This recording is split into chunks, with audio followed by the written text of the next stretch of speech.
ഇപ്പോൾ ജയിലിന് മുന്നിൽ നിന്ന് സുനിൽ ഐസക് കൂടി ചേരുന്നുണ്ട്. സുനിൽ, എന്തായാലും ഗോവിന്ദച്ചാമിയെ ചോദ്യം ചെയ്തു വരികയാണ്. ഇനിയിപ്പോൾ എന്തൊക്കെ കാര്യങ്ങളിലാണ് ഇനിയൊരു വ്യക്തത വരുത്താനുള്ളത്?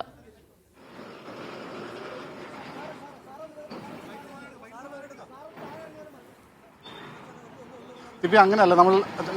നമ്മൾ നൽകിയ ചില വാർത്തകളുണ്ട്, വളരെ പ്രധാനപ്പെട്ട ചില വാർത്തകൾ. അതായത് ഈ ഗോവിന്ദച്ചാമി ജയിൽ ചാടുന്നതുമായി ബന്ധപ്പെട്ടുകൊണ്ട് അയാളുടെ സഹതടവുകാരനായിരുന്ന ഒരു തമിഴ്നാട് സ്വദേശിയെ അല്പസമയം മുമ്പ് ജയിൽ അധികൃതർ ചോദ്യം ചെയ്തിരുന്നു.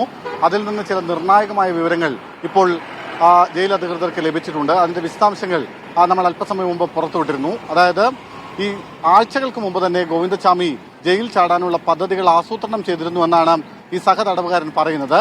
ജയിൽ ചാടുന്ന വിവരം സഹതടവുകാരനും അറിയാമായിരുന്നു. ഇരുവരും ഒന്നിച്ചാണ് ജയിൽ ചാടാനുള്ള പദ്ധതികൾ ആസൂത്രണം ചെയ്തതെന്നാണ് അയാൾ നൽകിയിട്ടുള്ള മൊഴി. അതായത് നേരത്തെ ഡി ബ്ലോക്കിലായിരുന്നു ഇയാൾ താമസിച്ചിരുന്നത്. അവിടെ നിന്ന് പ്രത്യേക അപേക്ഷ നൽകിയാണ് ഇയാൾ ബി ബ്ലോക്കിലേക്ക് മാറിയത്.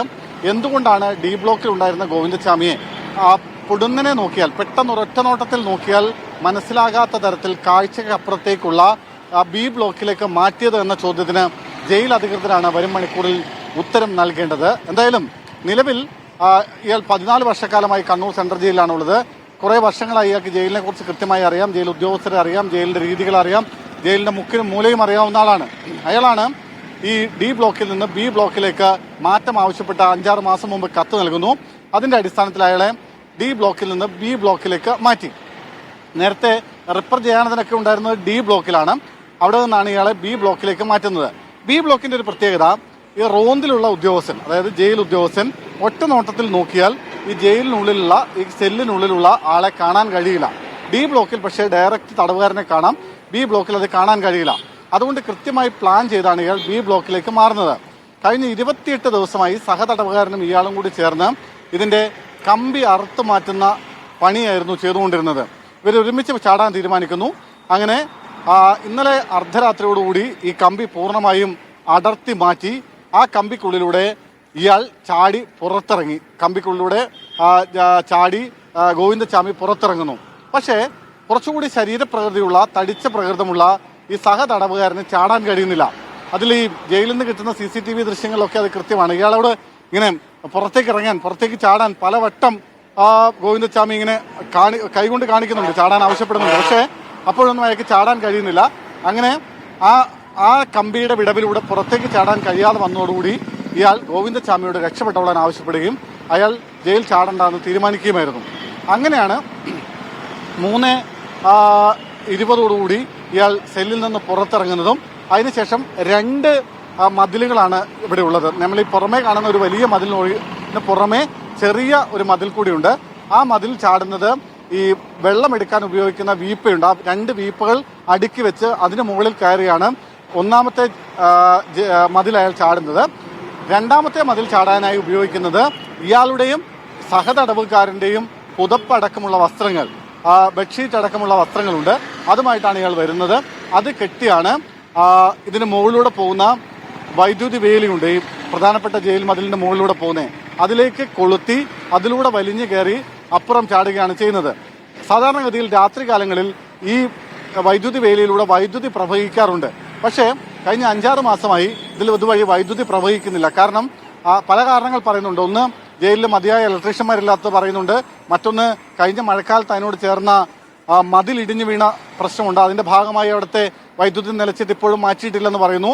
മറ്റൊരു കാര്യം, ഇപ്പോഴും KSEBിക്ക് ചില പൈസ കൊടുക്കാനുണ്ട്. അതായത് ഈ വൈദ്യുതി ബില്ല് അടച്ചു തീർത്തിട്ടില്ല, അതിന്റെ പ്രശ്നമുണ്ടെന്ന് പറയുന്നു. എന്തായാലും ഇതുവഴി ഒരു 5-6 മാസമായി ഇപ്പോൾ കറണ്ടില്ല, വൈദ്യുതി പോകുന്നില്ല.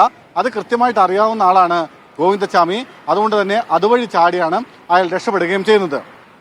ഇനിയുമുണ്ട് ഒരുപാട് പ്രശ്നങ്ങൾ ജയിലുമായി ബന്ധപ്പെട്ടുകൊണ്ട് ഇവിടുത്തെ ഉദ്യോഗസ്ഥരടക്കമുള്ളവർ ചൂണ്ടിക്കാണിക്കുന്നത്. അതായത് നമ്മൾ ഗോവിന്ദച്ചാമിയുടെ രൂപം കണ്ടു. അയാൾ വലിയ തോതിൽ താടി നീട്ടി വളർത്തി, മുടി നീട്ടി വളർത്തിയ ഒരു രൂപമാണ്. ഒരു കാരണവശാലും ഒരു ജയിൽ പുള്ളി അങ്ങനെ ആവാൻ പാടില്ല. ആഴ്ചയിൽ ഒരിക്കൽ ഷേവ് ചെയ്യുകയും മാസത്തിലൊരിക്കൽ മുടി വെട്ടുകയും ചെയ്തിരിക്കണം.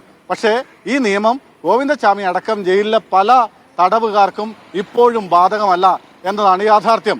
മറ്റൊന്ന്, ഇയാളെ നമ്മൾ കാണുന്നത് ജയിൽ യൂണിഫോമിലല്ല, മറ്റൊരു സിവിൽ ഡ്രസ്സിലാണ് കാണുന്നത്.